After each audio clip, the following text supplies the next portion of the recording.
All right. Hello, everybody. Thanks for being patient with us as we were getting things started on our end. Good to see everybody here.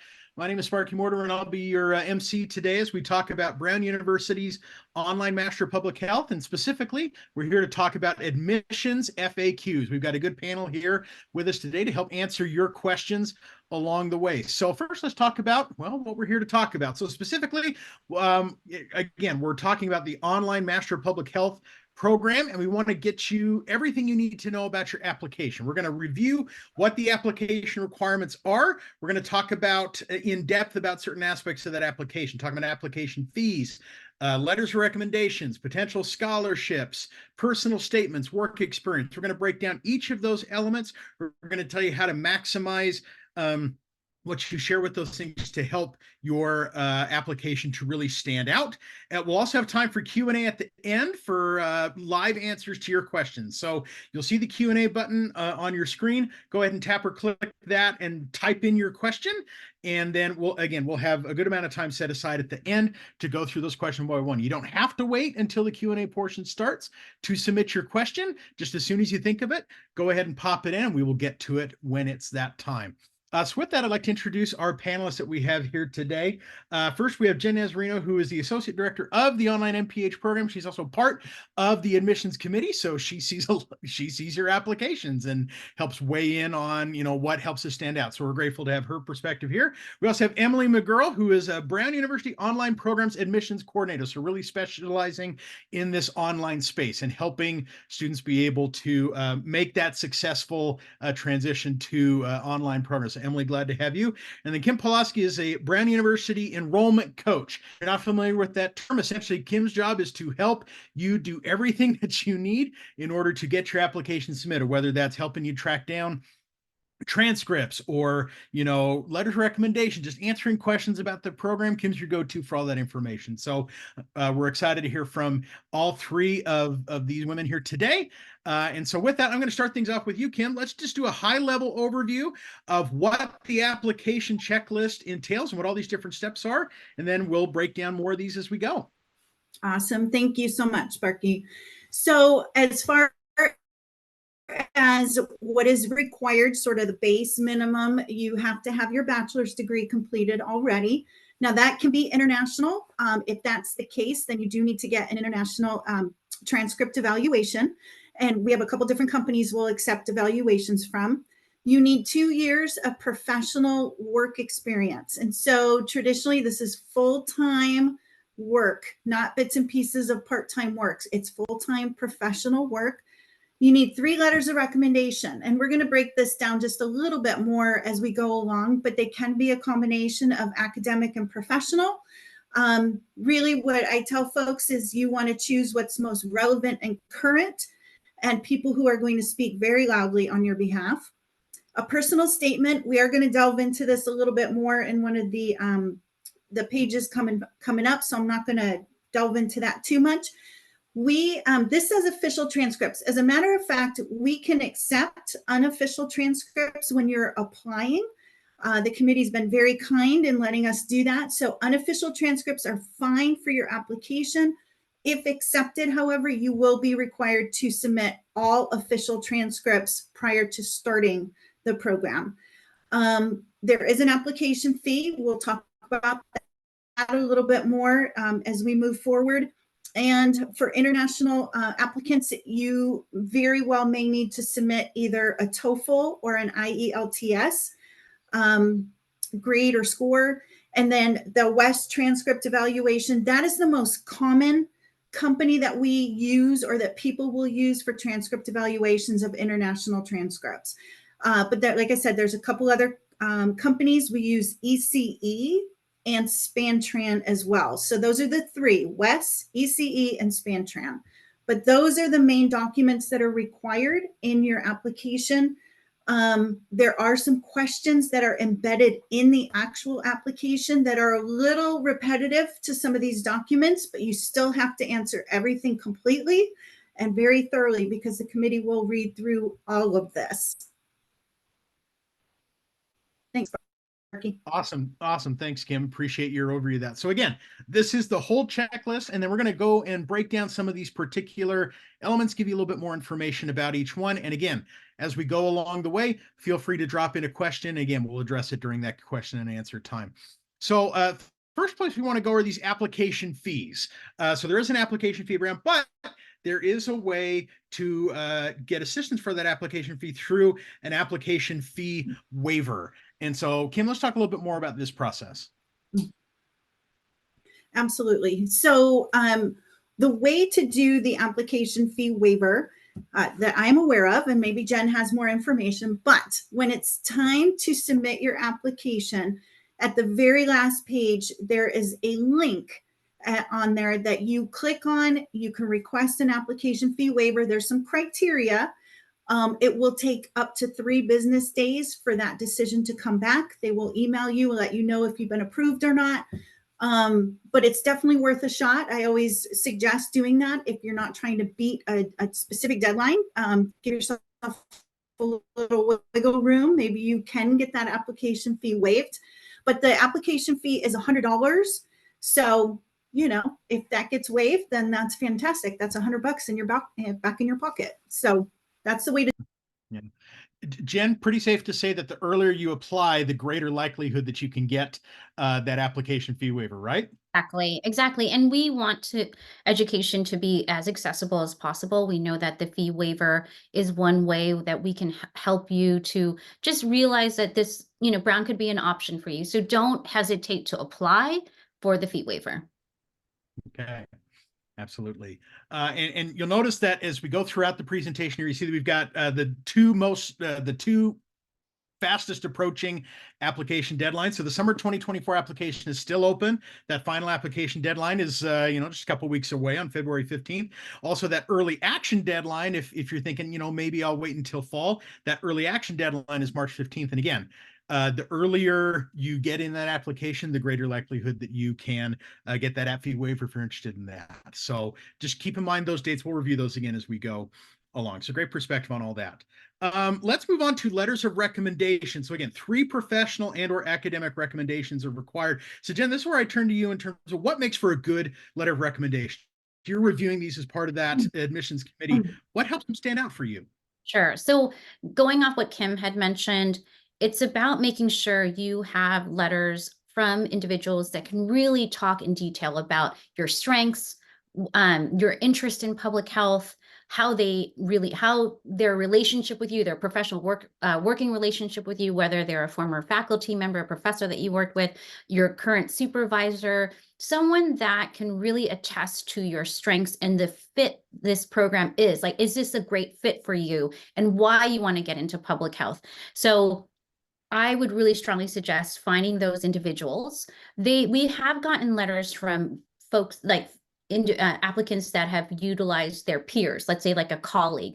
That's okay too. We would definitely accept that. But we would want someone more in like a supervisor role, someone that has worked with you in that capacity, or like a professor or faculty. But we also understand that some of you have not kept in touch with your faculty members. You've been out of school for years. So again, find the best folks that can really speak to your strengths. Another thing I really want to point out is that get those individuals willing to take the time to write this letter. Unfortunately, every so often we get letters where it's only 1 or 2 sentences, and it's just unfortunate because I know they could probably write more, and I wish they would, but we do really look at these letters of rec. We do a holistic review of your application. And so this is an important component of us determining to provide admission or not. And when we see those letters where it's just like a 1-liner or 2, it just makes us think, why it's unfortunate that this isn't a stronger letter. And so again, find folks willing to take the time, spend the time to write a lengthier letter of rec, but also just give details on how they have worked with you and why public health at this stage in your career is the best next move for you. Great. Thanks, Jen. Can Appreciate I piggyback that. on that? Yeah. And Kim, please. Okay, so one of the other issues we see in the enrollment department is that sometimes people pick, applicants pick people to write them letters, and they give them this giant window of time. Give your letter writers 2 weeks. 2 weeks, that's it. Just like, these are busy people, and if they can't cross it off their to-do list, then it just drags on. And quite frankly, I've had several applicants who've waited on one last letter of recommendation, and it's gone past the final deadline. They don't end up getting reviewed, and it's all because of that person who's dragged their feet. So very much pick wisely, and stress to those letter writers that, hey, I need this done in about a 2-week window. Can you do it? Ask them, can you do it in this time frame? Because I really need to get my application in. I want to be considered for admissions. I want to be considered for a scholarship. I want to be considered for an application fee waiver. Those are important things. So you can't be afraid of asking people for those kind of time commitments. That's probably the most important thing that we see, is just people dragging their feet. So like Jen said, pick very wisely in who you ask.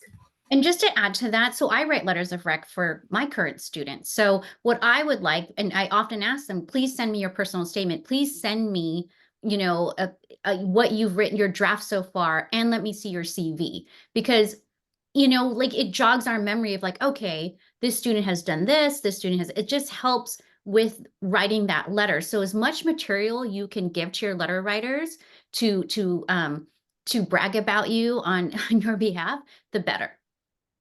Yeah, absolutely. Thanks, Jen and Kim. Really appreciate your perspective on that. So this is about, other people talking to you about you. Let's move on to this personal statement about you talking about you and why that matters. So, Emily, let me start off with you.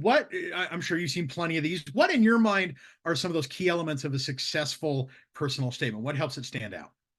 Yeah, so personal statement is your time to write about, why Brown. Firstly, why Brown's program, why online public health would really, align with your career goals. So the personal statement is really an opportunity for you to just kind of talk about, what accomplishments you're most proud of. What do you want to achieve as a student? This is your opportunity to talk to the admissions committee in a way and say, this is why I think that, I would be a great candidate for this program. And this is why Brown aligns with my future goals.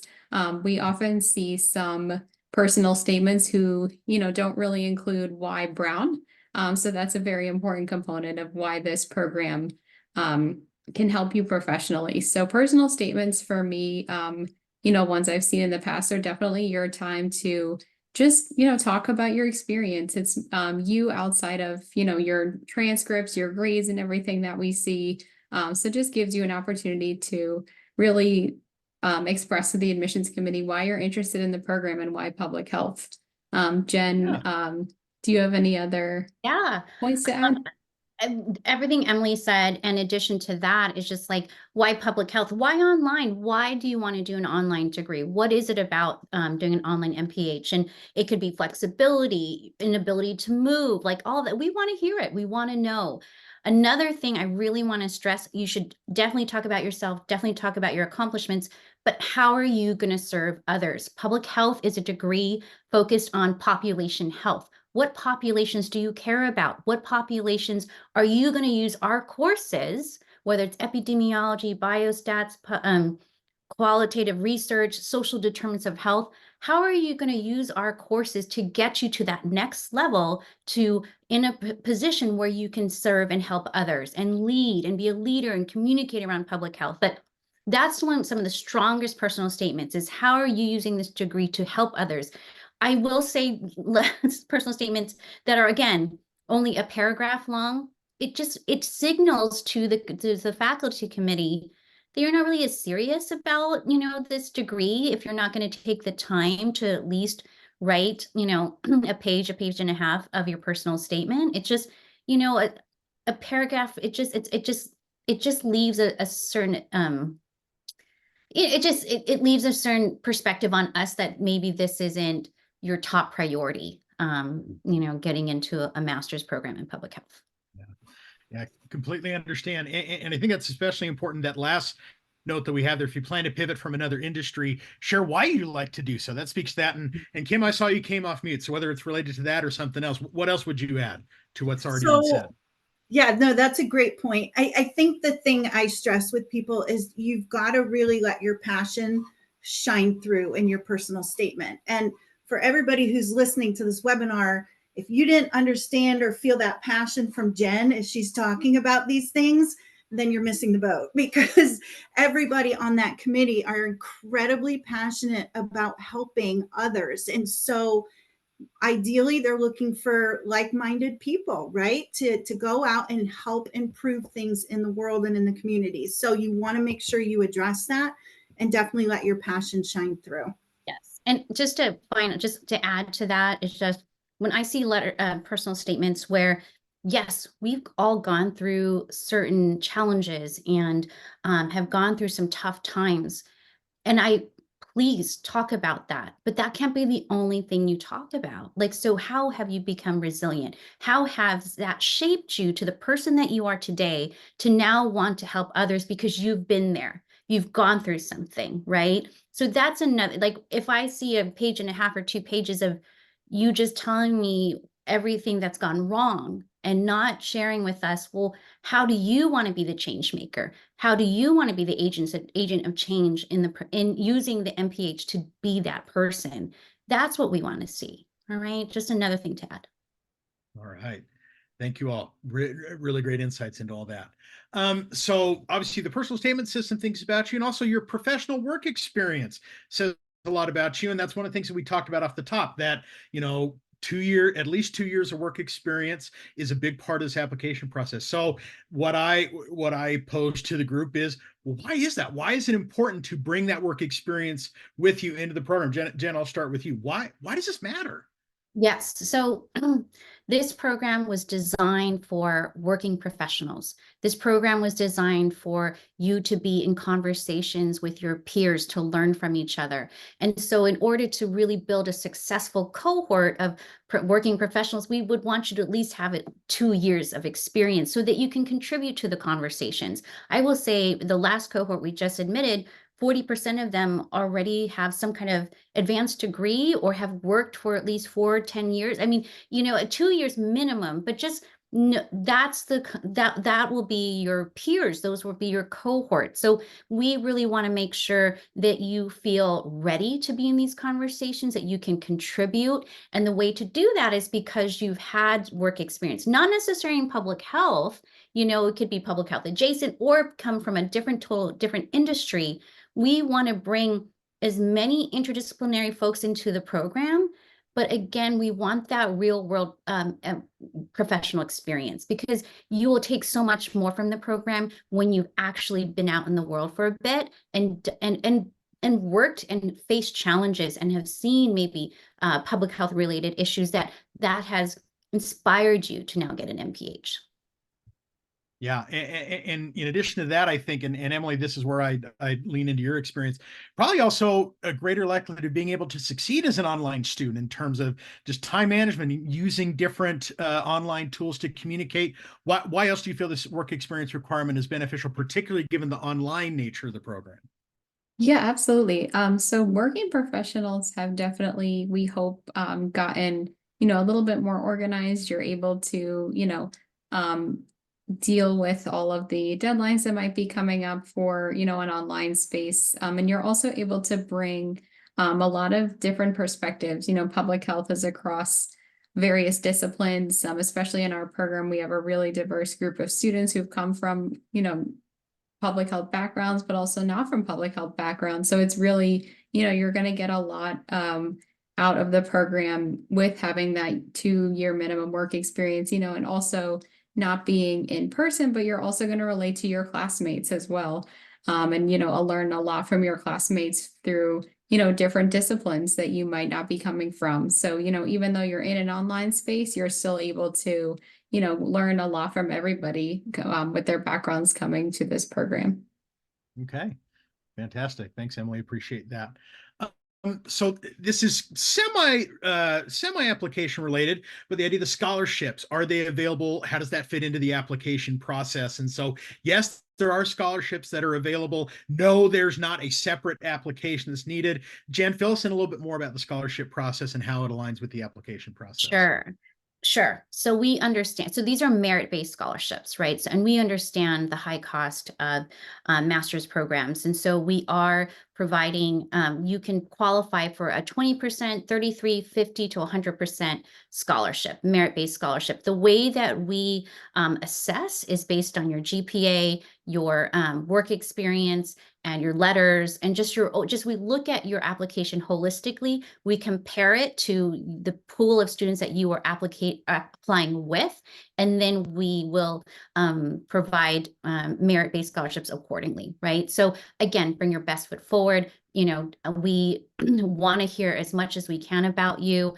Students have asked, or applicants have asked me, well, what if my GPA isn't as high? Let's say, but you can write a separate statement or add this somewhere in your personal statement where it's like, you know, my first 2 years of college, I didn't do as well, but over time, you may have done it better, right? In your junior, senior year, or have done a postbac, or did better at another graduate program, like maybe you have another master's degree. You can point that out. We look at that as well. I think it's a strength. I personally think it's a strength to come from, you know, to have shown that there's upward mobility or trajectory in your when you initially started your academic career at a certain university or a junior college and have found your way here to applying to us.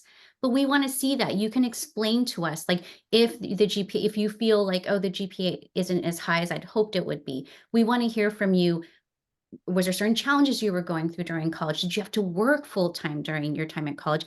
Feel free to share that with us. We read all the applications. So please, just letting you know that we want to give out scholarships. We understand how expensive education is, but it is competitive. It's competitive. Yeah, absolutely. Thank you so much, Jen, for sharing that. So yes, so we've kind of built up all of these different aspects of the application and how it can strengthen your opportunities to get a scholarship. And I think another big takeaway is that you don't have to do this alone. So Kim, this is where I lean into you in terms of talk a little bit more about your role as an enrollment coach, how you can help folks at every stage of this process. Yeah, thank you. So obviously this webinar, we're just kind of covering all the bases, right? We're expressing what's important, how the committee reviews your application packet, all of that. I think, and this is fantastic, don't get me wrong, this is amazing and it's needed. But when you talk to one of us, and there's 3 of us on the team, we can personalize and give you very specific kind of direction and help and guidance and assistance with your own application packet. So not that we're going to, go through and scrutinize your personal statements or dictate who you're going to get letters of recommendation from, but on a sort of a general level, we can help you on a very personal perspective. And so when we call, please pick up the phone, or if you respond to our text, we're just here to help. And we want to see you be set up for success. That's really where we're coming from, is we just want to help you be successful. I think one of the other things I wanted just to ask Jen about, as far as the scholarships, because I get this question a lot, is there a specific amount each start date? Is it better for people to apply early on as far as chances for scholarships? Like, is any of that a factor? I mean, the sooner, of course, the sooner the better, but if you deserve a scholarship, if you meet the criteria, if you're a very strong candidate, we'll give you a scholarship. So it's like but we would love for you, if you could, yes, apply the sooner the better, because, it's just, we would love to read more of the apps sooner than like the last minute apps, which happens sometimes. And I get that because you're busy. But if but we're not, it doesn't hurt you if you apply at like right before the deadline. It won't hurt you. Okay. Thank you. That's honestly very helpful for people. I think they want to hear that. So that's fantastic. And then anything else? Not that I can think of. As All right. far as- Well, no, that's just fine. And so I think we're about ready for our live Q&A. So just as a reminder, so as we've talked about scholarships and app fee waivers and other things, we do have another webinar coming up next month where we dive a little bit deeper into the financial aid side of things. Obviously, it's a little bit different for a master's program than for an undergraduate program. So if you join us next month for that webinar, we'll be able to answer more particular questions about financial aid and how Brown can help, Brown and other sources can help make this program accessible and affordable for you. So just a little plug for us next month. So, all right, well, with that, we're into the live Q&A portion. So we've already gotten a handful of questions already, so we're appreciative for all that. And so, Jen, I saw you answered one already, just more of a technical sort of question in terms of that personal statement and preferred formatting. Doesn't sound like it. Just get it out there, and Yeah, I mean, as long as it's readable, right? as long as it's readable. I mean, yeah, just paragraph format, double space, single space, what have you. Yeah, just as long as you could just state it's a personal statement, we'll figure it out that it's a personal statement. But yeah, if you could label it as such and then just write very polished, coherent, statement of why Brown, why now, why online, why public health, right? Okay. Very good. Okay. We got a couple technical questions in here. First from TJ. Once you start an application, can you save it? Can you go back to it? Is it kind of a one and done situation? Kim, I saw you unmuted. So talk a little bit more about the logistics of the application. Oh yeah. So you can start it and pause, come back, pause. Like it absolutely. It's not you have to sit down and go all the way through it at the same time. So don't worry about that. You can definitely, take your time. Don't take forever. And please don't take months to do it. But it's not a just one and done kind of situation. Okay. All right. Good to know. Thanks. Next question says, I applied a few weeks ago for fall semester. When should we expect to hear decisions? And so obviously this is fall. We're also, the summer application's also open. So Jen, this is where I turn to you. Yeah. When do those admission decisions happen? When can folks expect to hear more? So I'll tell you the process. Once you've applied, you go through our enrollment team. They make sure that all the documents are in. It's pre-screened to make sure that it's a full application. Then it is sent to the faculty to review. So there is a process. You will hear in a few weeks. So just hold tight. We review applications every week, but it's just there's a lag time in the pre-screen, like just to make sure, because we want to, before it hits the 10 faculty that are, all reviewing, we want to make sure the student has the best chance of being reviewed because it's like a full app. So just wait a few more weeks. You should be hearing from us. Okay. Isn't it traditionally like 6 to 8 weeks they Yeah. should get a decision back? Okay. Yeah. Awesome. But if we could get it out sooner, we will, if we Sure. can. Yeah. All right. Great. Thanks, Jenny Kim. Miriam, I'm so glad you want to come back and watch the next webinar. So we'll be posting those on our Brown. We have a virtual events page on our School of Public Health, Master Public Health microsite. So we'll be sending those out here shortly. We got to create the event first, and then we'll get it sent out. But again, so happy that you want to join us. We'll make sure to get that out as soon as we have it slated. So next question about scholarships. So is there a set number of scholarships every cycle? Does it vary between spring, summer, fall? What insights can you give us there, Jen? Yeah, so I can't say, there's not an infinite number of like we can, but there's not it's not like we have endless finances or scholarships, but if you're a strong applicant, if you meet the criteria in terms of when we look holistically and compare you to the other peers that are applying, and you are a top applicant, or and we think that this program is it's about fit too. I just want to say this is the right fit for you. We will give you a scholarship, right? And so we understand even when folks do get scholarships, they sometimes email if they could qualify to get more funding. There are times where we will re-review if necessary, but just know that I focus on just making sure you have the strongest app and putting your best foot forward in the application, and trust that we really are wanting to give merit-based scholarships when we can, and so just know that we do we compare you against the pool that is applying, and that there's not an infinite number, but there is a good, we do give out scholarships. There is, and Kimberly knows this, we do give out a good number of scholarships. Yeah, good deal. And you will actually be told if you've received a scholarship at the same time you're told of your admissions decision. So the committee is very kind in putting you out of your misery to know up front, okay, I've got accepted. Oh, great, here's a scholarship. Or, hey, I've got accepted. Okay, I didn't get one this time. And, that's okay. But you do find out in the same communication that you find out your admissions decision. All right. Great. Good to know. Okay, great. Octavia's got a question. So obviously we've been focused on the online MPH. There is still that campus-based MPH as well. And so in terms of applying for each one, how might those applications be different?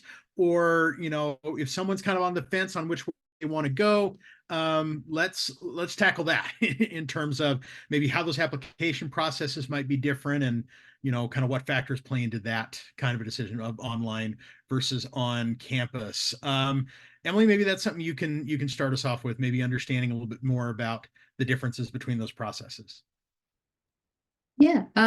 So I will actually turn to Jen to see if she has more insight on the residential portion of the MPH program. Of course. So yes, happy to answer, Emily. So you can apply to both, but we would prefer that you choose one, because it can get confusing on our end if okay, so which program do you really want to apply to? So I would suggest apply to the one that if you think you can move to Brown University, to move to Providence, go for it. Go for the in-person. What happens sometimes though, it's where they get accepted and they realize, you know what? I can't move, or it's not going to work out. You notify the folks in the in-person program, and they will go ahead and send you a form to send your application to us in the online. So it's just, we would prefer that you choose one from the get-go. If something happens, and this is vice versa, if you apply for the online and you realize, you know what, I think I really want to do more of an in-person program, we are happy to send that over to the in-person program. Okay, right on. Thanks, Jen. Appreciate that. And appreciate Octavia for the question as well.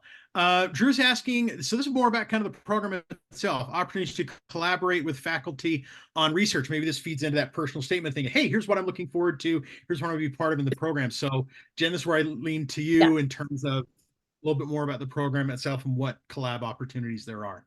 Right. So this program, I just want to stress out, this program is a generalist MPH. We focus on leadership and communications, right? We also obviously focus on our foundational courses, biostats, epi, qual, survey methods, interventions, evaluations, policy courses. I will share, the vast majority of our students are not looking to necessarily do research and get a PhD.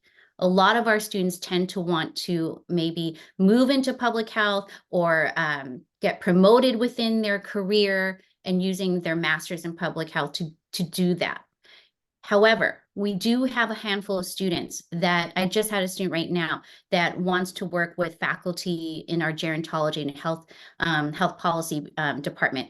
I am very happy to introduce you to faculty members. Very happy to make those connections. You can apply once you're a student. There are all these research assistant positions. Many of them are remote. You can definitely apply for those jobs as well. But I'm just wanting to share with you, it's possible for sure. And a good 20% of our students do want to do some form of research. But the vast majority of our students are looking to stay not so much maybe academia adjacent, or focused on more in their industry or where they're at, not necessarily coming into the university and getting a PhD. So just wanted to put that out there. All right, great. Appreciate that perspective, Jen. So let's talk deadlines. So obviously, on the bottom of the screen, we've got the summer final application deadline, the fall early action deadline. Josh was asking, what's the difference between priority and early action? is there a priority for fall 2024? So let's kind of sort the difference. What's the difference between an early action deadline, a priority deadline, a final deadline? Just let's, how can we help folks understand kind of what the terminology is? So I think either Kim or Emily, I think this is probably your spot. Kim, I saw you unmuted, so have at it. Yeah, I just want to say we love deadlines. That's it. That's just no, I'm just kidding. Honestly, these are just great time frames for people to shoot for. And quite frankly, the earlier you get your application complete and ready to go to committee, the earlier you're going to get a decision back.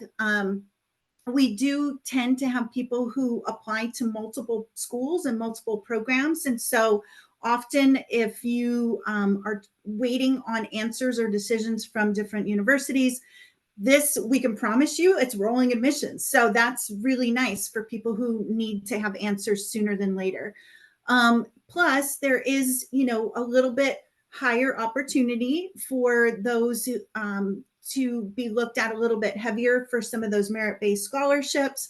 But yeah, so the early action deadline for fall, as you see, is March 15th. Then we have our priority, which is later in May, and then we have our final deadline, which will be June 1st. But I will still highlight summer, right? So I know it's only 2 weeks away, but it's still plenty of time. I've had numerous people get their applications started and completed within a day to 2 days. So if you don't piddle around, you can absolutely get it done in time. Yeah. What else, Jen? The benefits of also applying to summer is that, it just depends on you. I will say right now, fall semester, we get the most applications. So you're competing with a lot more students. I'll be a lot more applications, right? Whereas summer, we do have a smaller cohort.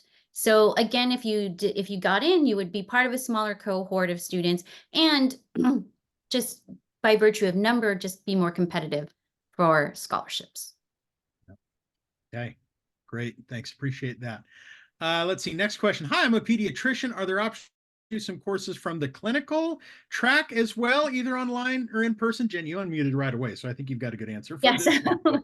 I work with the accelerated MPH. I would suggest you look up the accelerated MPH. That is a program that is focused for clinicians. So if that's something you're interested in, again, we're a generalist MPH. So we are teaching just the very foundational courses and core courses of public health.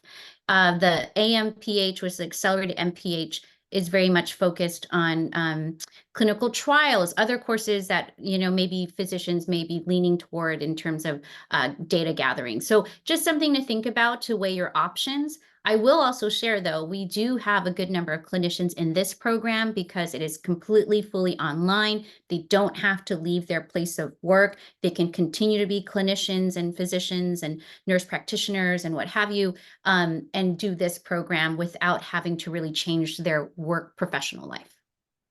Yeah, great. Thanks, Jen. Appreciate that. Kim, you got a shout out from Carlos. Just want to thank you for all the support with my application details. Shout out to Kim for being so helpful in the process. So good on you, Kim. Fantastic. Hey, Shep. Yeah, there you go. Shep asked, I submitted my application. Can I go back and enhance my personal statement? So something, once it's submitted, it's in front of the committee. And are there any changes that can be made after that submission is done? I think Jen's pondering this one. It looked like you were deep in thought on that one, Jen, and you're remuted. Just yeah, no, I mean, it's you've already submitted, so it's reach out to me, and we can but I do. It just wouldn't, let me just thinking just from as the academic director, it wouldn't be, I'll just say it wouldn't be fair because we'd have to let everybody else be able to change their application once it's been submitted. But if you wanted to talk with me about your, that's okay. You can set up an office hour appointment with me. It wouldn't be fair to the other applications that are already that we're already reviewing. Because we're not allowing them to submit a new personal statement. But if you want to talk with me more about the program, I'm happy to talk with you. Okay. All right. Sounds good. Thanks. We got a question from Tim. Are you able to apply for the online MPH if you're enrolled in another graduate program. I think we heard this a few times. It's like, yeah, there are people who have other graduate degrees or maybe in progress who enter into this program. I think a big part would be trying to figure out that balance, right? If you're currently enrolled in a graduate program, can you make that time commitment to be able to, commit to this program and the academic rigor that entails? So, any of our panel here, what would you recommend for Tim? So I think people need to be realistic. A couple of key points about this program is really everybody in it is a working professional. So they're already working typically 40 hours or more. Most students will take 2 classes a semester with this program. It's roughly about 20-25 hours a week of commitment. And if you are pursuing another program somewhere else, I mean, how much time do you realistically have to put forth to both of those programs and do excellent? But then on top of that, how are you going to pay for it all? I guess that's sort of my biggest question is, as Jen has been alluding to, master's programs are not inexpensive. And so the opportunity of getting a full ride scholarship is not always the most realistic. So I think just really kind of thinking through, how can I actually do this time-wise? How can I give my best? And how could I actually pay for it? Because federal student loans will not cover 2 programs at the same time. Exactly. Let me jump on that. Exactly. Federal student loans. So if you're looking to get loans, you cannot be enrolled in 2 full-time graduate programs at the same time. They just won't allow it. Also, for our program, each course, like each class, people have asked, like, how many hours are dedicated? 12 to 15 hours per course. You're taking 2 courses per semester with us. So you're looking to dedicate, 24 to 30 hours a week for our one program. So it's just, again, if you are in a graduate program right now, we would expect for you to have graduated by the time you start ours. Okay. Great. Appreciate that insight.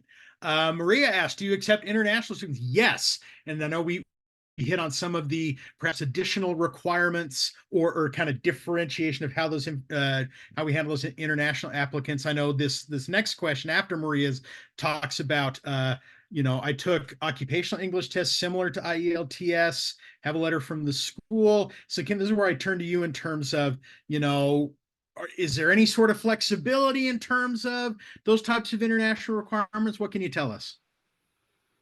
So great question. As far as I'm aware, if there is a requirement for an exam, it has to be either the TOEFL or the IELTS.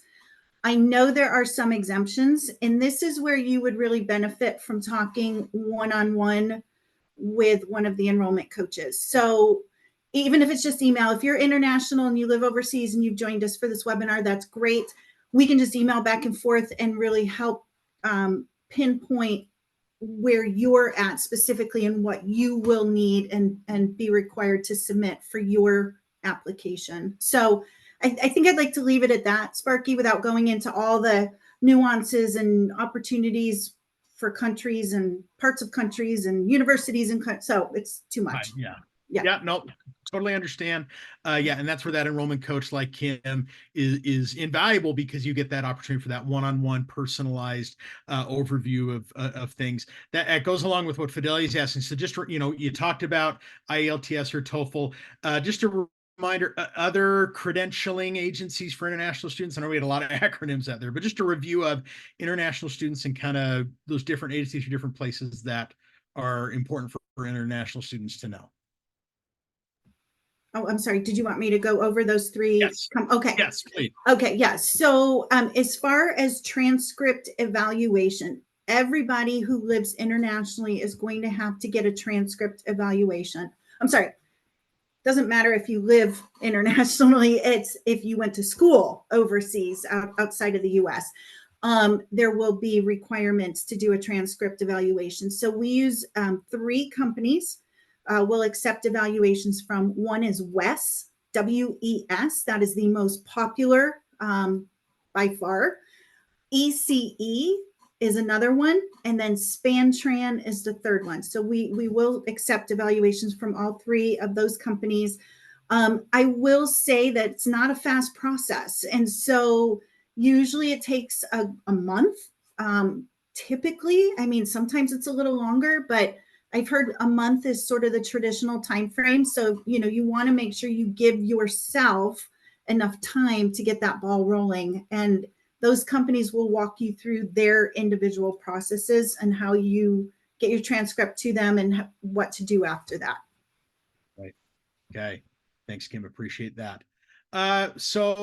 Jen, you mentioned, okay, summer cohorts typically a little bit smaller, fall and winters, or fall and spring's a little bit bigger. So Amber's asking about, about how many applicants do you accept? How does that translate to classroom sizes? It's a cohort model. So you're going through this cohort kind of all together. So just elaborate a little bit more on that. Yeah, happy to. So, I'll just give you some real data, right? So for the last fall semester, we had about 84 students, right? 84 students join us.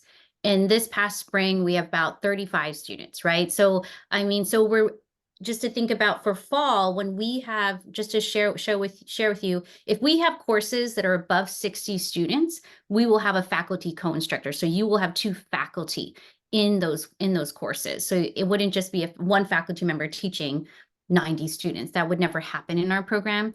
But then in the springtime and then the summer, we get less apps just because most students or most individuals would want to apply during the fall. So I encourage you again to apply in the spring and summer, particularly if that works for you. It's just, your cohort will be smaller if you like being in a smaller cohort, right? Some folks really like being in large cohorts, but the largest so far we've had is about 80 to 90 students. Okay. All right. Good to know. Appreciate that, Jen. Let's see. Next question from Aaron. If we're interested in a specific area of study, is there someone we can contact via email to see if the program's a good fit? So again, it's a generalist program, but in terms of a specific area of study, maybe that's kind of future casting in terms of, hey, this is what I want to use this degree for. I think, enrollment coach can help with that. I think, anybody else besides an enrollment coach would be helpful or can help kind of give that perspective, do we think? Yeah, and you can just, you can look up, our program and see, all the courses that we offer, but you can also look in our in-person program where there are more concentration. So if that's something that you want, to have a concentration, then look through those programs, because we want you to find the right fit. We hope it's us, but also look at the other programs and see what's best for you. Mm-hmm. And Jen, can't they gear their capstone project around something that they are ultimately interested in? Yeah. Of course. So if you have a specific area of interest, and let's say you wanted to focus on, gerontology and nutrition, right? Mm-hmm. Well, you can absolutely, that's not going to interest everybody in the program. So you can take your capstone project or your practicum hours and really focus more heavily on that area of interest, whereas somebody else in the program might go more towards women's health. I'm just throwing out ideas, but am I correct in that, Jen? Yes, and we're happy to introduce you to those faculty members that do that type of work and specialize in that, right? So you can cater your internship, your capstone project to that, to the public health challenge, to that specific concentration that you really want to get really into during your time of getting an MPH, right? So even when I teach structural social determinants of health, there's a paper that you have to turn in for me, then concentrate it on that specific topic that you really care about. And I'm happy to introduce you to my colleagues that do that kind of work. Other questions? Hey, fantastic. Great. We've got about 10 minutes till the top of the hour, so hopefully we can motor through the rest of these questions here. Thank you so much for submitting these questions. It's made for a great discussion. Byron's looking ahead to 2025. Not sure if you can start in 2024. So when will 2025 deadlines be available in terms of kind of how far out are these, deadlines and the semester starts? Like how far in advance are those sorts of things known, Kim, since I saw you unmuted? Yeah, I have sort of a general time frame. I know that there's plenty of meetings, as Jen is aware, that goes into the planning and setting up the specific dates. So in 2025, as of right now, we should be offering spring, summer, and fall. And sort of in a general time frame, if you're looking for spring, that application should open up in June. And what I do for my students who are looking ahead, I will honestly, and all the rest of the women on the team will do the same thing. We'll set a reminder. We'll reach out to you when that application opens up, so you're aware and can get the ball rolling at that time. I would just say, obviously, we need to know who you are. So once we have one of us has a conversation with you and you're interested in the spring or summer or fall, we can set reminders. Our system is very capable in that regard. So. Hey, very good. Great. Octavia's asking about including certifications, first aid training, research coursework. I'm guessing whether probably in the personal statement, that sort of thing. Jen, I saw you unmuted. So in your personal statement, but also in your CV, your resume, we want to see what your certifications are, what your first aid training, research coursework. You could talk, I mean, if you have some publications, for sure, put that in your CV. But then if there's research coursework that you want to highlight, put that in the actual application. But also if you want to integrate it or weave it into the personal statement, sure, go for it. The other question here is the MPH interdisciplinary concentration available online. I will say that we are very interdisciplinary. The online MPH is a generalist program because it's so interdisciplinary. We have faculty that are global health faculty. We have faculty that teach that are biostatisticians, epidemiologists. I teach social structural determinants of health. It's very interdisciplinary. So I suggest going onto our website and just looking at the different courses and the course descriptions and see if this is the right concentration for you. Okay. Awesome. Thanks for that. We've got a couple of folks who, we've talked about minimums, like minimum 2-year work experience, the 3 letters recommendation. I'm seeing a couple of questions about, is it preferred if we have more than 2 years of work experience? If I want to turn in more than 3 letters of recommendation, is there any sort of benefit to having more experience or having more letters of recommendation? Does that help? How might that help folks if it does in any way in the eyes of the committee? The more work experience, I would just showcase that. We would love to know that, how much work experience that you have. Please list that down in your CV. The issue for us more is when folks don't necessarily have quite that 2-year. That's when it gets for us really tricky because we are really looking for the minimum. But on average, our student populations have 5 to 10 years of work experience, right? So please list down as much of your work experience as that you have, because we will definitely be reviewing it and counting and making sure that it does really add up to at least 2. Yeah. Okay. And as far as those letters of recommendation, in the actual application, there's only space for 3. For you to list 3 names and their contact information. But if you have additional ones, this is where, so let me back up. Those letters of recommendation, you typically don't touch. They go, an email is sent from the application to those letter writers, and they in turn will upload their document back to the email, and that gets uploaded to the actual application. So you don't touch it. But we have had some people who've had their letters of recommendation already in their hand. You can submit that under supplemental materials. And the committee, of course, is very diligent about reading through all of that stuff. But I don't know, does it really make a big difference, Jen, if they go from 3 to 4 or 5? It's just the 3. It's the 3 strongest. We want the strongest letters of rec, right? And but if you can get 5, I usually just see that the max is 3. Another pointer is when you talk to your letter writers, make sure that it's either in general, or not in the sense that it's kind of weird when we see like, oh, and this individual is applying to this other university, so it's like, make sure that they know that this application is for Brown University. And it's just, again, making sure it's the 3 strongest letters that you can get. That's what we want. Okay. All right. Good. So we've got about 5 minutes to the top of the hour. And so I want to make sure we focus on application focused question. We've got some really good questions about the program itself. I think reaching out to an enrollment coach, going on the website would be helpful to answer those. So I want to try to focus on application specific questions. So like one from Andrea, can we apply without our letter recommendations being submitted just yet? If we have everything else except for those letters, can we still apply without them? Kim, what do you say? Yeah, the answer is yes. So what you will be required to do in the application is you do have to identify the people who are going to write those letters for you, and you do have to provide their contact information. You can submit all the rest of your documents, and then you can actually submit your application, and we will wait for those letters of recommendation to come through. So once all three are in, then it's considered a complete packet. And at that point, we send it over to committee to start the process. But this is kind of ties into what I was talking about earlier. You want to make sure you give people sort of that small window of time, 2 weeks. I mean, I think 2 weeks is it's enough time, but not too much time, because we end up waiting on letters of recommendation forever sometimes. So yes, you can submit your application with all the documents while we still await those letters of recommendation. Okay, good deal. Thanks. Is there an interview portion to this process?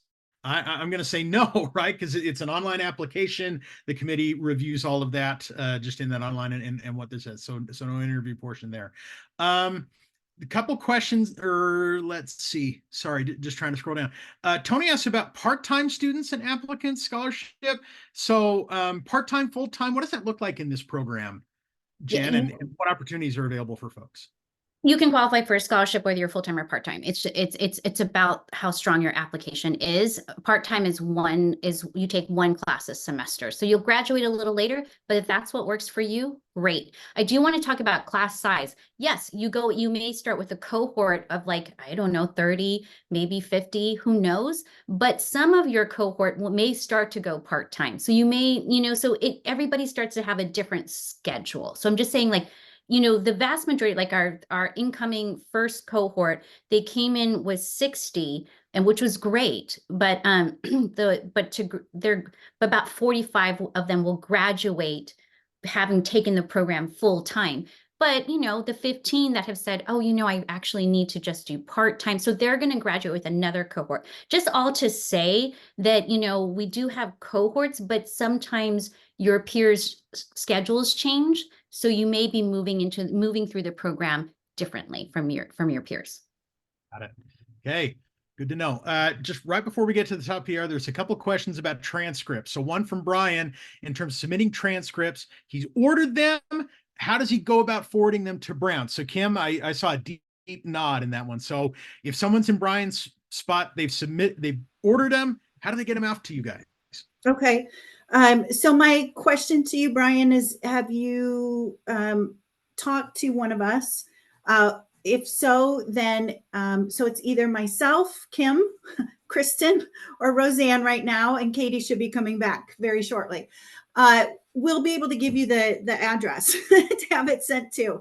I don't know it off the top of my head, and I apologize for that. But traditionally, we've made it easier by just requiring those unofficial transcripts. So if you're doing officials up front, and that's great, that's awesome, but it doesn't go through your actual application, it'll go through a different department. So just get in contact with one of us, please, and we'll help you with that.